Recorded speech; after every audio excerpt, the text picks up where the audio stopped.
Eu tenho certeza que se você é um ser humano assim como eu, e eu espero que seja, eu não sei se eu gostaria muito da ideia de um alienígena estando vendo meus vídeos, logo no começo do canal, seria legal.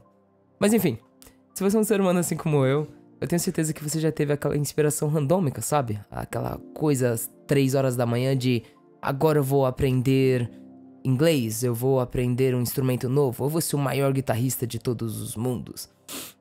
Mas sempre a gente nunca começa, né? A gente nunca começa esses projetos, a gente nunca tem o momento certo, nunca tem o time certo, a gente nunca tá pronto o suficiente. Ou pelo menos a gente diz que a gente não tá pronto o suficiente. De que agora não é o momento, segunda-feira eu começo a academia. Quando chegar a hora certa, no que os astros se alinharem, eu faço. Mas esse momento ele nunca chega. A gente vive se ocupando com trabalhos, faculdades, relacionamentos e momentos que a gente simplesmente quer relaxar. Mas, infelizmente, à medida que o tempo vai passando e a gente vai vendo que a gente não vai conseguindo fazer essas coisas, que a gente vê que passou 1 mês, 2, 3 meses que aquela nossa meta não foi nem começada, a gente se culpa e a gente se sente mal. Mas por que a gente é assim? Por que começar é tão difícil? Por que dar esse primeiro passo tem um peso tão grande nas nossas vidas? Antes de começar as minhas divagações, primeiro eu tenho que dizer que eu não tenho todas as respostas para todas as perguntas. Eu sou muito novo para isso, né? E eu acho que nenhum ser humano, mesmo o mais sábio deles, não teria todas as respostas para todas as perguntas.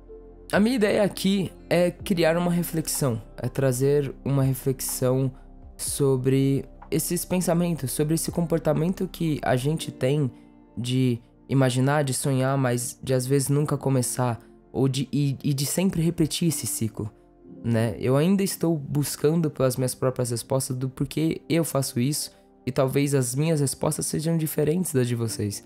Então, eu convido vocês a pensarem um pouco também e embarcarem comigo nessa jornada. Ontem, no dia 20 de maio, estou gravando no dia 21, eu comecei a ler um livro chamado O Ciclo da Autossabotagem, de Stanley Rosner e Patricia Hermes. Comecei ali só a parte da introdução, hoje eu vou continuar lendo mais, mas já me trouxe muitas reflexões e já me fez pensar bastante sobre esse nosso comportamento, né? O autor ele descreve que o ser humano tem uma compulsão. Ele descreve essa compulsão como uma necessidade inconsciente de repetir muitas vezes um comportamento, o impulso de levar adiante um ato, não importando as consequências, mesmo que destrua a vida e a felicidade. Ou seja, o ser humano ele tem um comportamento, uma necessidade que vem do nosso subconsciente de fazer as coisas, seja por traumas, seja por costumes, seja por vivências da vida. Nós fazemos as coisas sem pensar. Essa compulsão ela é principalmente inconsciente. É que nem, por exemplo, pensa na sua rotina de café da manhã. O que você toma todo santo dia de café da manhã, ou se você não toma café todo santo dia, entende? Tudo isso ele descreve isso como compulsões, como algo que a gente faz, simplesmente faz. Só que, e quando isso começa a virar exatamente esse problema de, por exemplo, não começar, o porquê a gente não começa? E por que toda vez esse ciclo se repete, entende? A grande verdade é que a gente não vai ter uma resposta única para isso. Um pouco mais depois no livro ele vai falar sobre como que na terapia, enfim, em todos os termos dele, de como cada paciente é uma pessoa diferente, o próprio terapeuta é uma pessoa diferente.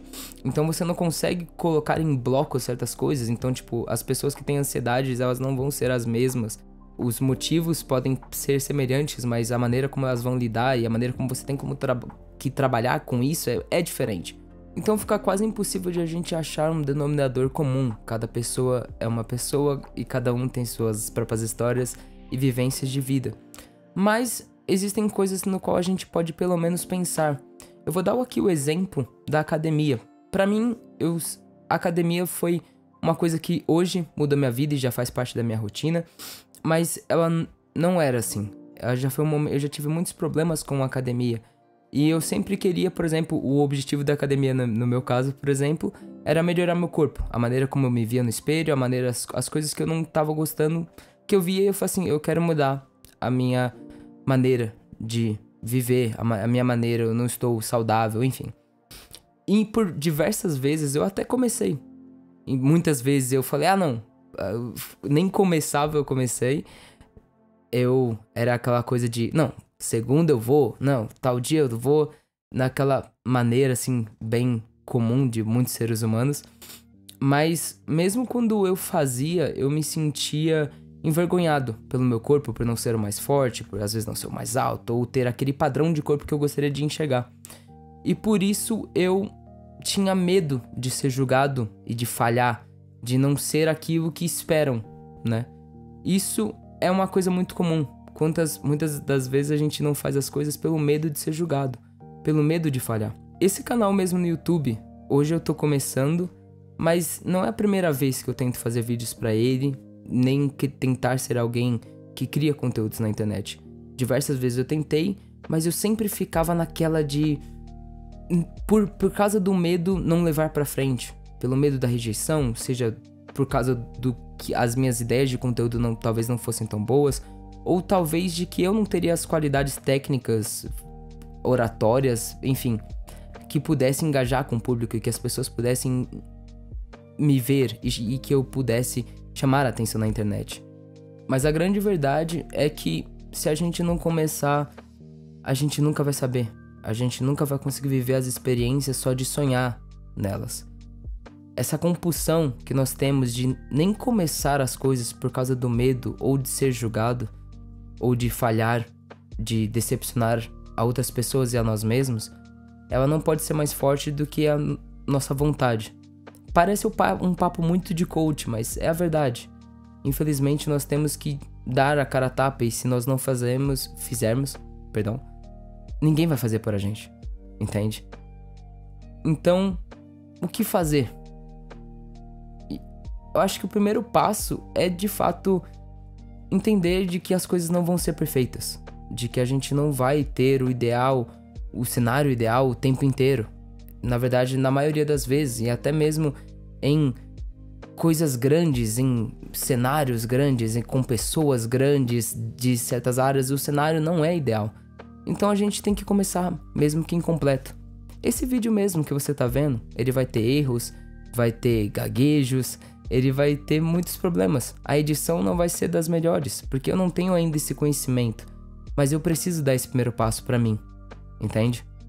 Então, se eu tenho uma mensagem pra te dizer, algo pra te motivar, comece. Mesmo que incompleto, mesmo que as situações não sejam ideais, mesmo que você não esteja da maneira que você quer estar. Se a gente tentar pelo menos dar menos peso para as coisas, às vezes elas nem têm tanta importância assim, ou elas não são tão grandes como a gente pensava que elas seriam. Eu sou o Duff, e eu espero que você tenha gostado de ficar nesse tempo e que esse vídeo possa ter te trago algumas reflexões sobre a sua vida e que você possa dar o seu primeiro passo. Tenha um ótimo dia, uma ótima tarde, uma ótima noite. Até mais.